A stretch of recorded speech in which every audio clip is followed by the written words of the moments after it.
자, 갈라디아서 5장 22절, 23절. 우리 같이 한 목소리로 두 절이니까 읽도록 할게요. 22절부터. 자, 시작. 오직 성령의 열매는 사랑과 희락과 화평과 오래 참음과 자비와 양선과 충성과 온유와 절제니 이 같은 것을 금지할 법이 없느니라. 아멘. 자, 지난 시간까지는 이제 야고보서가 이제 다 끝났고요. 이제 오늘부터는 10주간에 걸쳐서 성령의 9가지 열매를 함께 나누려고 합니다. 그래서 오늘 이 갈라디아서 5장 22절, 23절은 10주 동안 계속 보게 될 거예요. 자동적으로 암송이 될 겁니다. 혹시 지금 암송을 하고 계신 분들 있을 텐데 자동적으로 암송이 될 거예요. 한 10주 정도 이렇게 하게 되면. 그래서 오늘부터 시작을 해서 한 10주 정도까지 성령의 9가지 열매에 대해서 우리 함께 또 나누는 시간을 가지려고 합니다. 오늘은 그 첫 번째 시간이에요. 사랑, 희락, 이거를 다루기 전에 우리가 먼저 이걸 좀 정리해 나가야 되는 부분이 있어서 먼저 오늘은 서론이라고 보시면 돼요. 다음 주부터 사랑, 희락, 화평 이렇게 순차적으로 나가려고 합니다. 성령의 9가지 열매를 다루기 전에 정리해야 될 것이 3가지가 있어요. 자, 첫 번째는 뭐냐면 성령의 열매는 누가 맺는가라는 거예요. 자, 첫 번째는 뭐라고요? 성령의 열매는 누가 맺는가? 자, 두 번째는 뭐냐면 그렇다면 성령의 열매가 어떻게 맺어지는가라고 하는 거예요. 자, 두 번째는 성령의 열매가 어떻게 맺어지는가? 자, 세 번째는 그렇다면 성령의 열매는 나의 노력으로 맺어지는 건가? 아니면 성령의 능력으로 맺어지는 건가? 이 세 부분을 먼저 우리가 정리를 하고 나서 성령의 9가지 열매를 나눌 겁니다. 다음 주부터. 자, 첫 번째 우리가 정리해야 될 것이 뭐라고요? 자, 성령의 열매는 누가 맺는가라고 하는 거예요. 자, 여러분들 성령의 열매는 누가 맺는다고 생각하세요? 성령의 열매는 하나님의 존재, 그러니까 하나님이 어떤 분이신가라고 하는 걸 인정하는 사람만이 이 성령의 열매를 맺을 수 있어요. 결론적으로 말하면. 그러니까 아무나 성령의 열매를 맺을 수 있는 건 아니에요. 하나님이 이 세상을 다스리시고 하나님이 이 세상을 창조하신 분이시고 질서를 만들어 가시고 하나님께서 하나하나 세심하게 다스리시고 통치하고 계시다고 하는 것을 믿는 사람들, 그리고 이 세상을 구원하시기 위해서 하나님이 하나밖에 없는 아들 예수 그리스도를 이 땅에 보내신 분이시라고 하는 것을 믿는 사람들만 이 성령의 열매를 맺을 수가 있는 거예요. 그러니까 아무나, 그러니까 교회를 다닌다고 해서 그냥 이것이 성령의 열매가 맺어지는 게 아니에요. 그냥 우리가 종교가 뭡니까? 기독교입니다 라고 하는 사람들이 성령의 열매를 맺는 게 아니라는 거예요.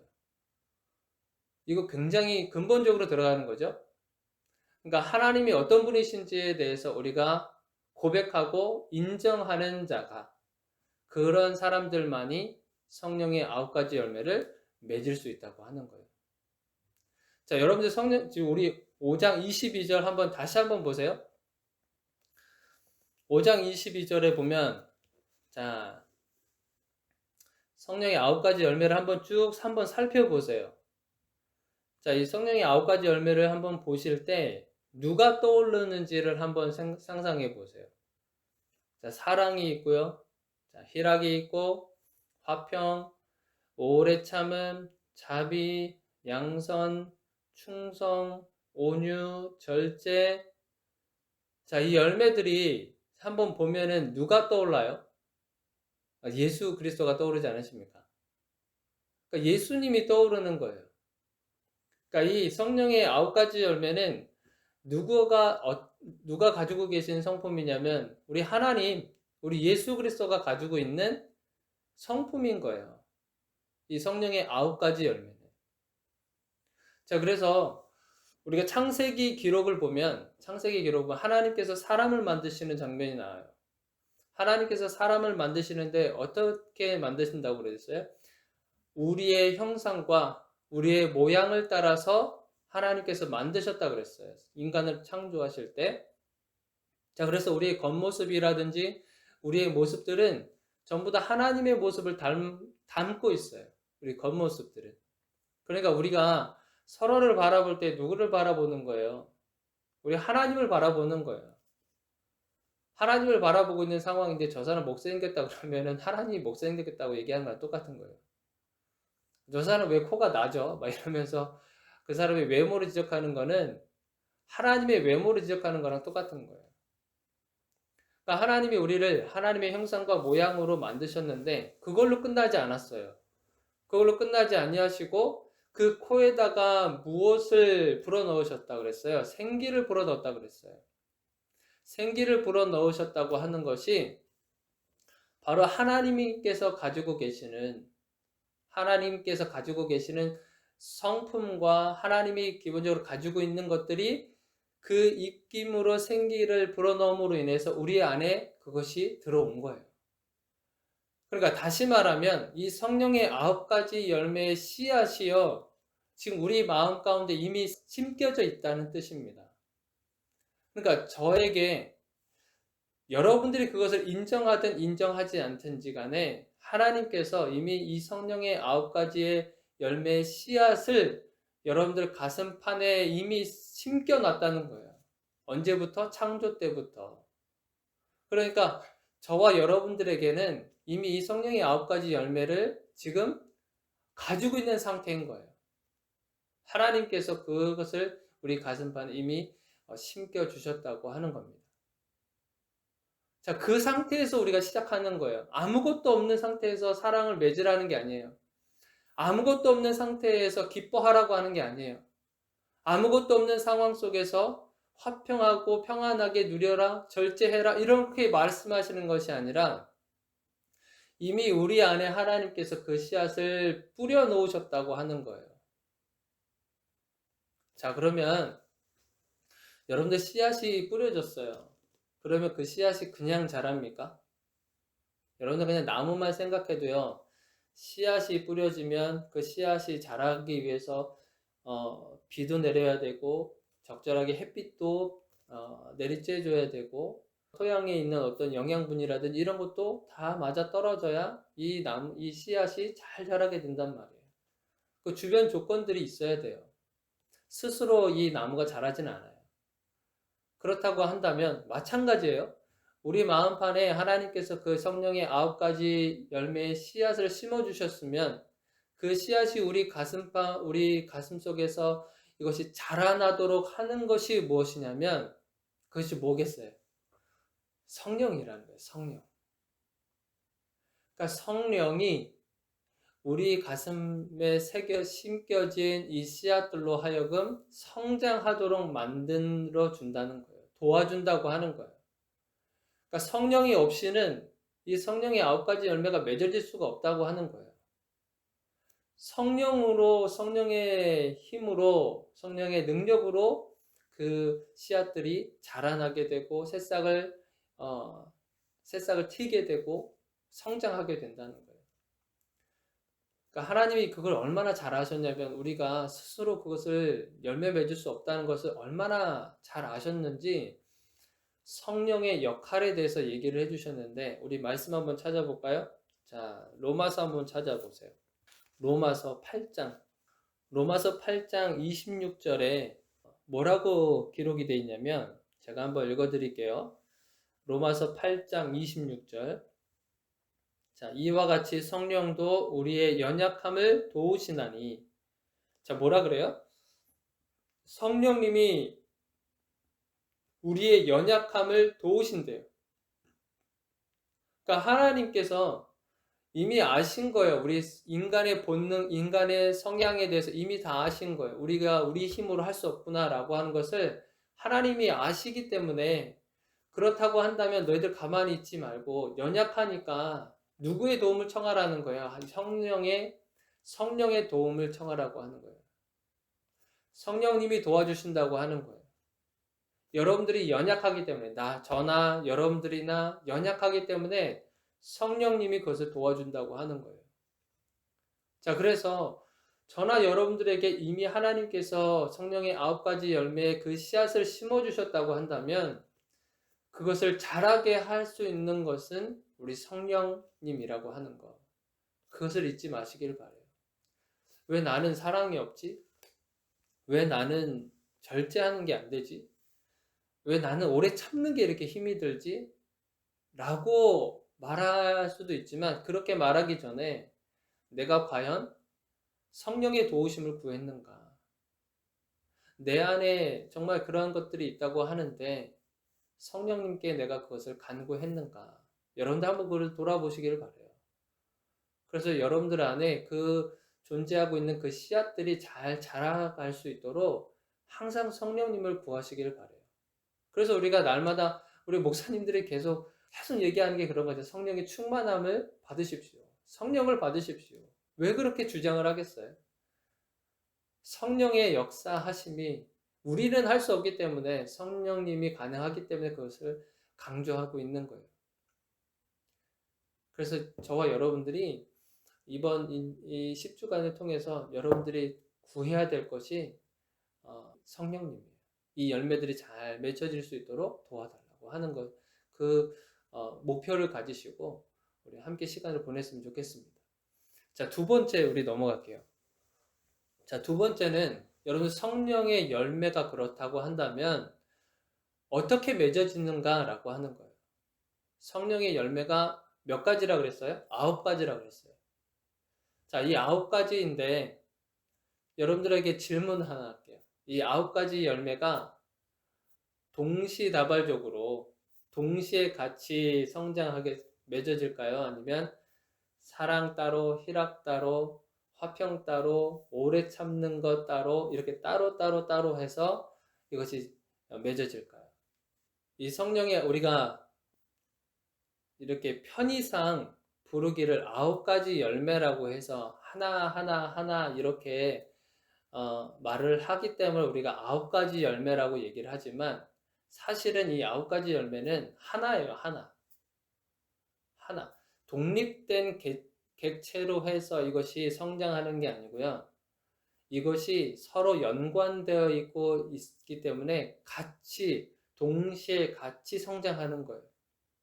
사랑만 따로 성장하는 게 아니고 희락만 따로 성장하는 게 아니라 오래 참는 것만 따로 하는 것이 아니고 모든 것이 다 얽히고 설켜 있어서 동시에 같이 성장하는 거예요. 여러분들 우리 몸을 이루고 있는 것들이 뼈도 있고 골격도 있고 근육도 있고 또 이 몸속에 보면은 내장기관 같은 것들도 있고 여러분 한번 생각해보면 우리 몸이 자란다고 하는 거는 여러분들 뼈만 먼저 자란다고 생각해요. 아니면 근육만 먼저 자란다고 생각해보세요. 되게 이상한 모습이 나타나지 않겠어요? 그러니까 온전한 모습으로 성장하는 데 있어서 뼈나 근육이나 어떤 내장기관이나 모든 감각기관이나 모든 것들이 다 동시에 같이 성장하는 거예요. 그래서 결국엔 우리가 한 성인으로서 한 인격체로서 우리가 이렇게 자라가잖아요. 마찬가지예요. 그러니까 성령의 9가지는 우리가 편의상 나눴지만 이것이 9가지 열매는 같이 동시에 자란다고 하는 거예요. 자, 이 말은요. 또 다른 표현으로 보면 만약에 사랑이라고 하는 것이 안 맺혀진다고 한다면 다른 8가지도 문제가 생긴다고 하는 거예요. 만약에 절제하는 것이 만약에 열매가 안 맺혀지면 나머지 8가지가 또 문제가 생기는 거예요. 그러니까 이렇듯이 이 9가지 열매는 항상 서로 같이 영향을 주고 서로 이렇게 연관되어 있어서 같이 이렇게 성장할 수밖에 없어요. 그래서 어느 것 하나만 성장시킨다? 이거는 말이 안 되는 거예요. 그렇게 될 수도 없어요. 그래서 성령의 이 9가지 열매는 어떻게 맺혀지냐면 전체적으로 우리가 봐야 되는 거예요. 전체적으로. 그런데 제가 서두에도 말씀드렸지만 다음 주부터는 하나씩 하나씩 살펴본다 그랬잖아요. 물론 하나씩 하나씩 살펴보지만 여러분들이 염두에 둬야 되는 것이 뭐냐면 이것은 하나구나. 우리가 사랑이라고 하는 것을 우리가 배우고 말씀을 듣고 있지만 이것은 전체적인 것을 말씀하고 있는 거구나 라고 여러분들이 인식하고 말씀을 들으셔야 되는 거예요. 그러니까 따로따로 떼어서 생각하지 마시고 전체적으로 여러분들이 보셔야 된다라고 하는 거. 자, 이것이 이제 두 번째 우리가 정리를 해야 되는 거예요. 자, 마지막 세 번째는 뭐냐면, 자, 그렇다면 성령의 이 9가지 열매는 내 능력으로 이것을 맺어가야 하는가? 아니면 성령의 능력으로 맺어야 되는 건가? 라고 하는 거예요. 예전에 제가 추석 전이죠? 추석 전에 제가 포도를 사려고 저 포천에 간 적이 있어요. 예, 광릉 수목원 지나가지고 조금만 더 들어가면 거기 포도 과수원이 있더라고요.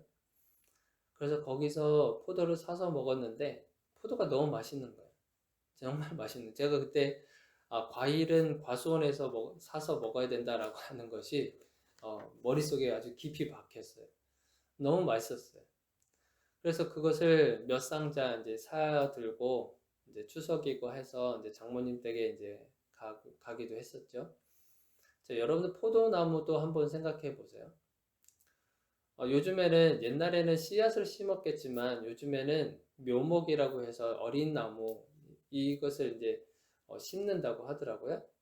그래서 이 묘목을 사서 심고 자 그러고 나서 그냥 가만히 내버려 두지 않고 이 묘목이 정말 성장할 수 있게끔 환경을 만들어 주잖아요, 농부가. 그래서 때때마다 물을 주기도 하고 저도 잘 몰랐는데 이 포도나무에 맞는 그 비료들이 있대요. 그래서 그 포도나무에 맞는 비료를 또 때때마다 땅에 이렇게 주고 그리고 햇빛도 이렇게 너무 강렬하게 되면 이것이 터져버린대요. 그래서 그러지 않도록 햇빛이 적절하게 들도록 어느 때는 하얀 비닐로 또 어느 때는 검은색 비닐로 이렇게 해서 이렇게 보호를 해준다고 하더라고요. 그리고 나중에는 이제 어느 정도 이 열매가 맺혀지면 종이로 이렇게 감싸서 이제 상품으로 내놓기도 하고 자 그때 그래서 달달마다 해야 되는 일들이 되게 많더라고요. 근데 그게 전부 다 누가 하는 거냐면 농부가 하는 거예요, 농부가. 그래서 포도나무가 하는 일은 없어요. 포도나무가 하는 일은 없이 농부가 그거를 다 하는 거예요. 관리하고 돌봐주고 때때마다 이렇게 관리해주고 또 병충해가 입지 않도록 농약을 뿌려주기도 하고 전부 다 농부가 하는 거예요. 자, 포도나무가 하는 일은 뭐냐면 자, 땅 속에다가 뿌리를 깊이 내리죠. 자, 그럼 뿌리를 통해서 수분을 공급하고 또 토양에 있는 영양분을 공급해서 어디까지 뻗어나가면 가지 끝까지 다 뻗어나가게 하는 것이 이제 포도나무가 하는 일이에요.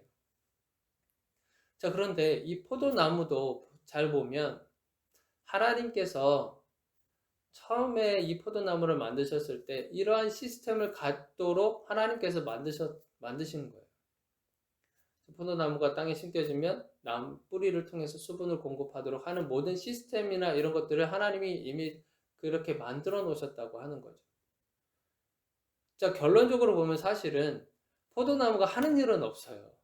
우리가 포도나무하고 우리하고 차이점이 있어요. 자, 포도나무하고 우리 인간하고의 가장 큰 차이점이 뭐냐면 여러분들 자유의지라고 들어봤죠? 자유의지. 그러니까 선택권이 우리에게 있어요. 우리 인간에게 선택권이 있단 말이에요. 자, 포도나무는 하나님께서 처음에 만들어 놓으셨으면 그대로 살아갈 수밖에 없어요. 이제 자기가 이 땅이 너무 싫어. 다른 쪽으로 이동할 거야 라고 해서 움직일 수 있는 게 아니란 말이에요. 한번 심겨졌으면 거기에 좋든 싫든지 간에 거기에 계속 있어야 되는 거죠. 자, 그리고 나서 포도나무니까 당연히 열매를 맺어야 되는 거고. 자, 우리에게는 선택권이 있다 그랬어요. 자유의지가 있단 말이에요. 자, 그렇기 때문에 우리의 마음에는 항상 두 마음이 존재해요. 자, 포도나무는 한 마음을 가지고 살아갈 수 있어요. 그러나 자유의지를 가지고 있는 우리들에게는 두 가지 마음을 항상 가지고 생활할 수밖에 없어요. 하나는 어떤 걸까요? 하나님의 마음. 자, 두 번째는 하나님의 마음이 아닌 육체의 마음을 가지고 살아가게 돼요. 육체의 마음을 좀 더 구체적으로 하면 사탄의 마음이죠. 악의 마음. 선한 마음과 악한 마음을 우리 인간은 항상 가지고 살아갈 수밖에 없어요. 자, 그래서 사도 바울도요, 이 두 가지 마음에 대해서 얘기를 한 게 있단 말이에요. 자, 로마서 한번 보세요. 로마서 우리 7장 한번 보시겠어요? 로마서 7장 21절에서 23절. 자, 21절부터 제가 한번 읽어드릴게요. 눈으로 한번 자, 들어보세요. 자, 그러므로 내가 한 법을 깨달았노니, 사도 바울이 복음 전하는 사역을 엄청 많이 했잖아요. 돌아다니면서 막 죽을 고비도 많이 경험도 하기도 하고. 자, 그러면서 이 사도 바울이 무엇을 깨달았냐면, 내가 한 법을 깨달았대요. 한 가지의 법을 깨달았는데 그게 뭐냐? 자, 곧 선을 행하기 원하는 나에게, 그러니까 나는 선을 행하고 싶어하는 마음이 있다는 거예요. 사도 바울은 나는 선을 행하고 싶어하는 마음이 있는데 나에게 악이 함께 있는 것이로다. 그러니까 나에게 악한 마음도 같이 존재하고 있다는 거예요. 그러니까 선을 행하고 싶어하는 마음은 있는데 동시에 악한 마음도 가지고 있다는 거예요. 자, 22절. 자, 내 속사람으로는 하나님의 법을 즐거워하되, 내 속에서는 진짜 하나님의 법을 따르고 싶고 하나님의 말씀에 순종하고 싶고 하나님으로 가득 차고 또 하나님께 나아가서 정직하게 삶을 살아가고 싶고 한데, 그것이 하나님의 법인데 그 하나님의 법을 즐거워하고 싶은데, 자, 23절에 보시면 내 지체 속에서 한 다른 법이 내 마음의 법과 싸워 내 지체 속에 있는 죄의 법으로 나를 사로잡는 것을 보는도다. 하나님의 마음으로 하나님의 법으로 살아가고 싶은데 또 다른 법이 있다는 거예요. 그 세상의 법, 육체의 법. 그 법이 하나님의 법과 뭐한데요? 하나님의 법과 이런 싸움이 일어나는 거예요. 그래서 저나 여러분들에게 하나님께서 자유의지를 주심으로 인해서 두 가지 법이 항상 존재하게 돼 있어요. 우리는 천국 가기 전까지 이 두 마음은 항상 가져가게 돼 있어요. 그래서 때로는 선한 하나님의 법이 이길 때가 있고요. 때로는 악한 법이 우리를 조종할 때가 있단 말이에요. 이 두 가지 마음은 항상 다툼이 일어나요. 항상 우리 마음 속에서 항상 다툼이 일어나요. 그래서 때로는 하나님의 법이 이기는 그 순간에 하나님의 법이 이기면 그때 성령의 열매가 맺혀지는 거예요. 그런데 하나님의 법이 아니라 이 악한 법이 이 하나님의 법을 이기려고 했었을 때 우리가 그것을 선택하는 거예요. 악한 법을 우리가 선택한단 말이죠. 그렇게 되면 성령의 열매를 맺을 수가 없는 거예요. 저와 여러분들에게 하나님께서 자유의지를 주시고 두 가지 마음 속에서 항상 다툼이 일어나는데 하나님은 어떤 마음을 원하실까요? 나의 법을 따르기를 하나님은 항상 원하시겠죠. 우리 인간은 너무나도 연약해요, 사실은. 저도 말씀을 전하고 있는 저 역시도 시시때때로 제 감정의 변화가 일어나요. 제 생각의 변화가 일어나고. 그래서 때로는 하나님의 법을 따르기도 하지만 때로는 하나님의 법이 아니라 내 육체의 법을 따를 때가 있단 말이에요. 자, 그래서 여러분들의 이 성령의 열매는 어떻게 맺어지는 거냐?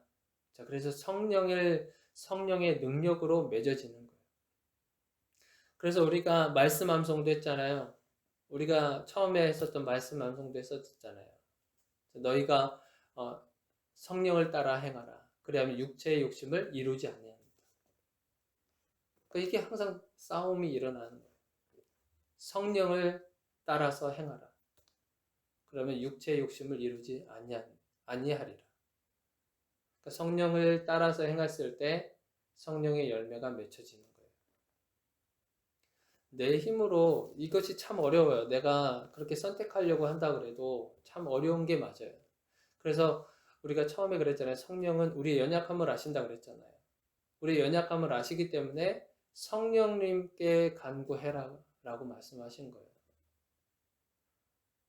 자, 그래서 우리가 앞으로 이제 성령의 9가지 열매, 가지수로는 9가지지만 결국에는 하나라고 말씀드렸죠?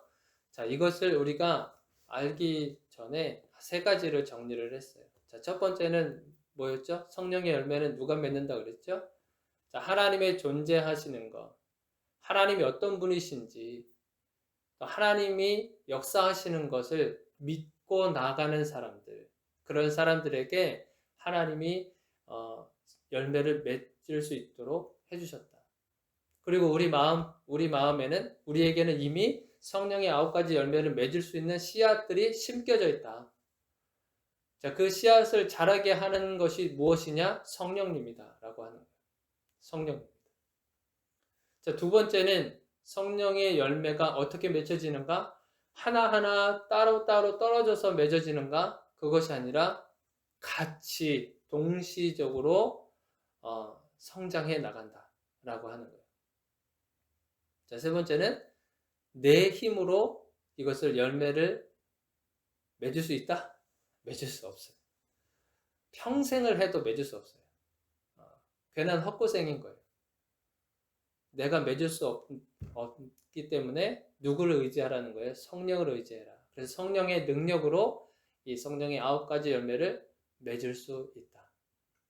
자, 그렇게 해서 여러분들 기대하시고 앞으로 우리가 사랑부터 해서 쭉 이제 하나씩 살펴보게 될 텐데 하나님께서 이 열매들이 우리의 삶 속에 잘 맺어질 수 있기를 정말 주님의 이름으로 축원드립니다.